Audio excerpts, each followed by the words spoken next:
بسم اللہ الرحمن الرحیم۔ اللهم صل على سيدنا ومولانا محمد افضل صلواتك بعدد معلوماتك وبارك وسلم وصل عليه۔ بسم اللہ الرحمن الرحیم۔ عزیز طلباء کرام، امید ہے آپ سب بخیر و عافیت ہوں گے۔ مختارات من ادب العرب سے بحمد اللہ تعالی آج ہمارا 98 نمبر سبق ہے، اور جو مضمون پچھلے 2 دروس سے شروع ہوا تھا، اہل الطبقۃ العلیٰ من الامت، امت کے اونچے طبقے کے لوگ، آج اس کا آخری حصہ پیش کرنے جا رہے ہیں، تو بڑھتے ہیں اپنے سبق کی طرف۔ ماقبل میں مصنف رحمہ اللہ قوم کے نوجوانوں کے، امت محمدیہ صلی اللہ علیہ وسلم کے، تہذیب محمدی صلی اللہ علیہ وسلم کے اخلاق اور تہذیب سے بہرور نوجوانوں کے بارے میں ذکر فرما رہے تھے، تو اسی مضمون کو جاری رکھ کر اپنے سبق کو آگے بڑھاتے ہیں۔ الذین یجحدون ان ینالوا حیاتا رضیتا، یہی وہ لوگ ہیں جو کوشش کرتے ہیں کہ ایسی زندگی حاصل کر لے جو خوشحالی والی ہو۔ حیات قوم کل فرد منہم سلطان مستقل فی شؤونہ لا یحکمہ غیر الدین، یعنی ایسی قوم کی خوشی والی زندگی کہ جس کا ہر فرد اپنے حالات کا ایک مستقل بادشاہ اور سلطان ہو، اور دین کے علاوہ کوئی اور اس کا حاکم نہ ہو، یعنی بس صرف دین سے یہ حکم لینے والا ہو اور اسی کے مطابق چلنے والا ہو۔ وشریک امین لقومہ یقاسمہم ویقاسمونہم الشقاء والہناء، یہ اپنی قوم کا امانت دار شریک ہے، قوم اس کو اور یہ قوم کو غمی اور خوشی میں برابر شریک کرتا ہے۔ وولد بار لوطنہ لا یبخل علیہ بجزء طفیف من فکرہ ووقتہ ومالہ، اور اپنے وطن کا یہ خیر خواہ بچہ ہے جو اپنی فکر، وقت اور مال میں سے تھوڑے سے حصے کا بھی وطن کے لیے بخل نہیں کرتا۔ الذین یحبون وطنہم حب من یعلم انہ خلق من تراب، یہی وہ لوگ ہیں جو اپنے وطن سے اس شخص کی طرح محبت کرتے ہیں جو جانتا ہے کہ وہ مٹی سے پیدا ہوا ہے۔ الذین یعشقون الانسانیت ویعلمون ان البشریت ہی العلم، یہی وہ لوگ ہیں جو انسانیت سے عشق کرتے ہیں اور جانتے ہیں کہ بشریت ہی علم ہے۔ والبہیمیت ہی الجہالت، اور حیوانیت وہ جہالت ہے۔ الذین یعتبرون ان خیر الناس انفعہم للناس، یہی وہ لوگ ہیں جنہوں نے جانچ لیا ہے، یعتبرون ان خیر الناس انفعہم للناس، کہ لوگوں میں بہترین شخص وہ ہے جو لوگوں کو نفع پہنچانے والا ہو۔ الذین یعرفون ان القنوط وباء الاعمال، اور یہی وہ لوگ ہیں جو پہچانتے ہیں کہ مایوسی امیدوں کے لیے وبال جان ہے۔ والتردد وباء الاعمال، تردد شک یہ اعمال کے لیے بربادی ہے۔ الذین یفقہون ان القضاء والقدر ہما السعی والعمل، اور یہی وہ لوگ ہیں جو خوب سمجھتے ہیں کہ قضاء و قدر کوشش و کارنامے ہی کا نام ہے۔ الذین یوقنون ان کل ما علی الارض من اثر هو من عمل امثالہم البشر، اور یہی وہ لوگ ہیں جو یہ یقین رکھتے ہیں کہ زمین پر جو بھی اثر ہے وہ ان انسانوں کے عمل کی وجہ سے ہی ہے۔ فلا يتخیلون الا المقدرۃ ولا يتوقعون من الاقدار الا خیرا، چنانچہ یہ مقدر چیزوں کا ہی خیال کرتے ہیں اور تقدیر سے ہی خیر کی امید رکھتے ہیں۔ یہاں پر یہ دو لفظ ہے جی، والحنا اور طفیف. حنا یہ باب ضرب سے ہے، یہاں پر استعمال ہوا ہے، اس کا مصدر ہن ان آتا ہے، ہن ان، اور یہ خوشگوار ہونے اور مبارک ہونے کے معنی میں آتا ہے ہن ان، جب باب ضرب سے اس کو لیا جائے. اس کے علاوہ اس کو ہم باب تفعیل سے بھی لے سکتے ہیں، باب سمعہ سے بھی لے سکتے ہیں، تو باب ضربہ وغیرہ دوسرے بہت سارے ابواب سے لے سکتے ہیں. باب ضربہ سے لے لیتے ہیں، یہی ہنأن یا ہنأن دونوں طرح سے. باب سمعہ سے بھی یہ استعمال ہو سکتا ہے اور ہنأتن بھی آ سکتا ہے. ہنأن جب ہو تو خوشگوار ہونے کے معنی میں یا ہنأن، لیکن اگر ہنأتن آ جائے تو بغیر رنج و مشقت کے حاصل ہونا، اس معنی میں یہ آئے گا. اور اس کے علاوہ جب ہم اس کو باب فتحہ سے ہن ان لیں گے نون کے سکون کے ساتھ، تو تیار کرنے کے معنی میں یہ آئے گا. باب تفعیل سے جب ہم اس کو لیں گے تہنیئن یا تہنئتن، تو مبارکباد دینے کے معنی میں یہ استعمال ہوتا ہے. اور پھر باب افعال سے جب ہم اس کو لیں، باب افعال سے اہناءن، اہناءن دینے کے معنی میں یہ آتا ہے. اگلا لفظ ہے طفیف، یہ خسیس کے معنی میں ہے، حقیر کے معنی میں ہے، اس کو کہا جاتا ہے طففہ.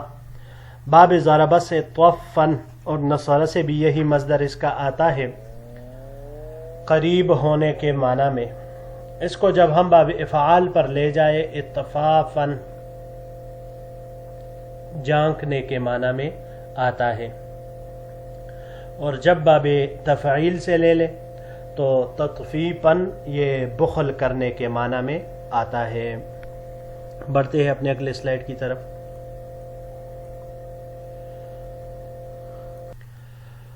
وَأَمَّا النَّاشِئَةُ الْمُتَفَرْنَجَةُ فَلَا خَيْرَ فِيهِمْ لِأَنفُسِهِمْ فَضْلًا عَنْ أَنْ يَنْفَعُوا أَقْوَامَهُمْ وَأَوْطَانَهُمْ شَيْئًا. رہی بات اس طبقے کی جو بتکلف انگریز بنتے ہیں، تو ان کے اپنی ذات میں کوئی نفع نہیں ہوتا چجائے کہ وہ اپنے قوم اور اپنے ہم وطنوں کو نفع پہنچائے. وَذَلِكَ لِأَنَّهُمْ لا خلاق لهم، اور یہ اس لیے کہ ان کا بلائی میں کوئی حصہ نہیں ہوتا.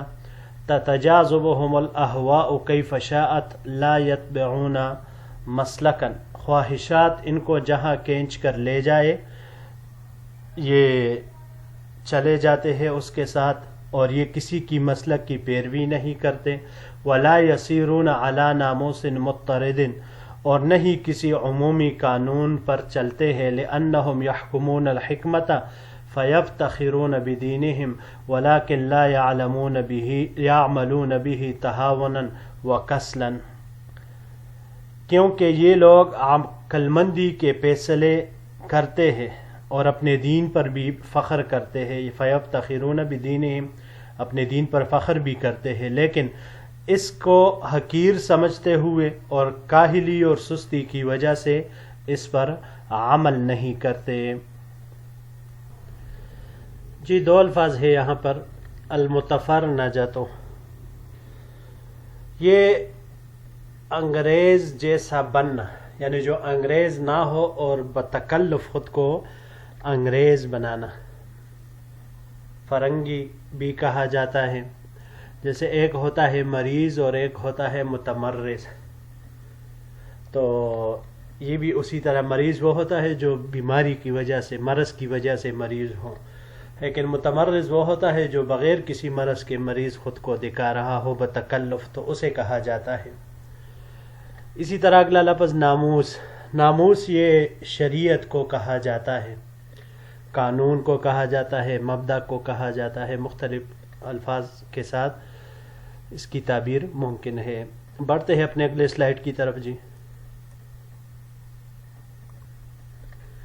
ويرون غيرهم من الأمم يتباهون بأقوامهم ويستحسنون عاداتهم ومميزاتهم فيميلون لمناظرتهم ولكن لا يقوون على ترك التفرنج كأنهم خلقوا اتباعا. دوسری امتوں کو دیکھتے ہیں کہ وہ اپنی قوم پر فخر کرتے ہیں اور ان کی عادات اور خوبیوں کو اچھا سمجھتے ہیں تو ان کی مشابہت کی طرف مائل ہوتے ہیں، لیکن انگریز کی مشابہت چھوڑنے پر ان کو قدرت نہیں ہوتی، گویا کہ یہ لوگ پیروکار بنا کر پیدا کیے گئے ہیں۔ وَيَجِدُونَ النَّاسَ يَعْشُقُونَ أَوْطَانَهُمْ فَيَنْدَفِعُونَ لِلتَّشَبُّهِ بِهِمْ فِي التَّشْبِيبِ وَالْإِحْسَاسِ فقط۔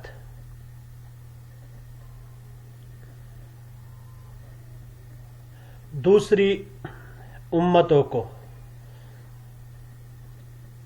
یہ لوگ دیکھتے ہیں کہ وہ اپنے ہم وطنوں کے ساتھ عشق رکھتے ہیں تو یہ ان کے ساتھ محض محاسن و اوصاف کو بیان کرنے کی حد تک مشابہت کرنے میں جلدی کرتے ہیں، دون التشبث بالاعمال التي يستوجبها الحب الصادق، نہ کہ ان اعمال کو اختیار کرنے کے ساتھ جن کا سچی محبت تقاضا کرتی ہے۔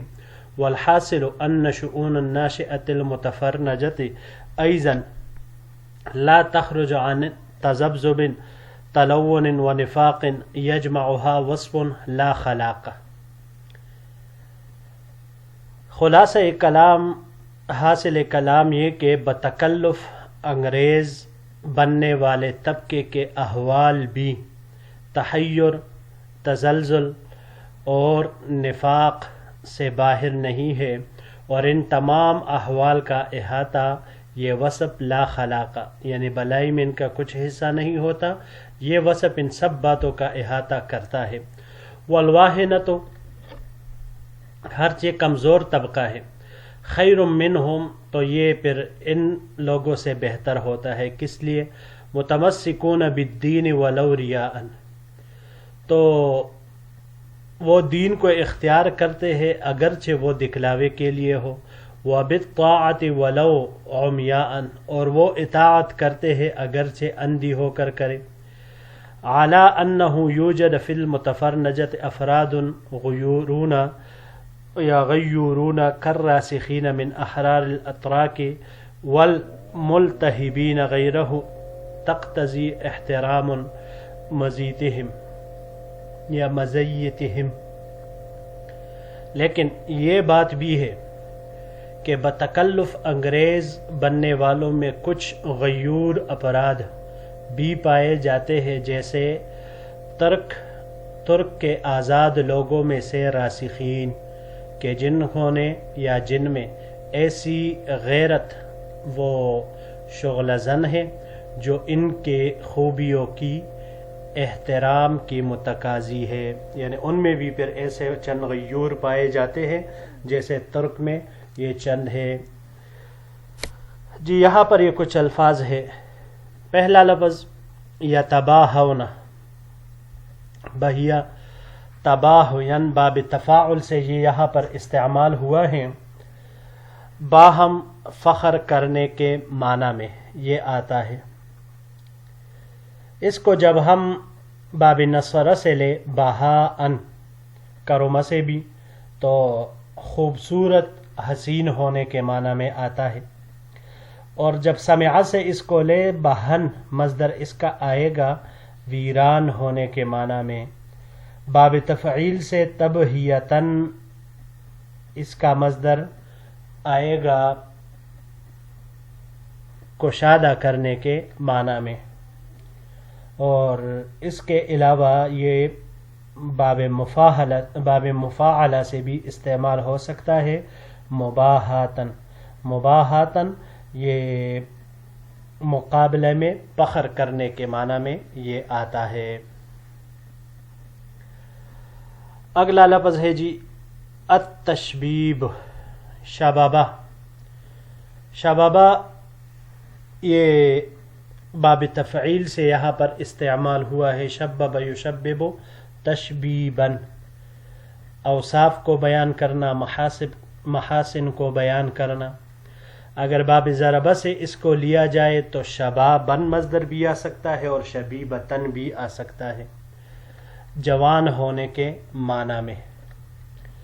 اور اگر شبوباً آ جائے تو اگلی ٹانگوں کو اٹھانا، جانور کا اپنی اگلی ٹانگوں کو اٹھانا، اس معنی میں یہ پھر آئے گا.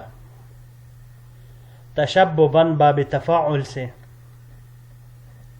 یہ آتا ہے کھیل کود کے زمانے کا ذکر کرنا یا جوانی کے زمانے کا ذکر کرنا، اس معنی میں یہ استعمال ہوتا ہے. اور اس کے علاوہ باب افعال پر جب ہم اس کو لے جائے اشبب یشبب اشباباً، اشباباً جوان ہونے کے معنی میں یہ آتا ہے. پھر اگلا لفظ ہے جی التشبث. تشبث شبسہ باب تفاعل سے بھی استعمال ہو سکتا ہے اور باب سمع سے. یہاں پر چونکہ باب تفاعل سے استعمال ہوا ہے، معنی دونوں باب سے ایک ہی آ رہا ہے، تو باب تفاعل سے تشبثاً، اور باب سمع سے اس کو جب ہم لے شبثاً با کے حرکت کے ساتھ تو یہ متعلق ہونے، چمٹنے کے معنی میں یہ آتا ہے. جی تو عزیز طلباء کرام، یہی تک ہمارا آج کا یہ سبق تھا، اور اسی کے ساتھ بحمد اللہ تعالی یہ مضمون اپنے اختتام کو پہنچا. انشاءاللہ العزیز اگر زندگی رہی تو اگلے درس میں پھر ایک نئے مضمون کے ساتھ، ایک نئے عنوان کے ساتھ آپ کی خدمت میں حاضر ہوں گے، جو کہ رسالت محمد صلی اللہ علیہ وسلم پر مشتمل ہے. تو اس کے ساتھ پھر انشاءاللہ آپ کی خدمت میں حاضری دیں گے. السلام علیکم ورحمۃ اللہ وبرکاتہ.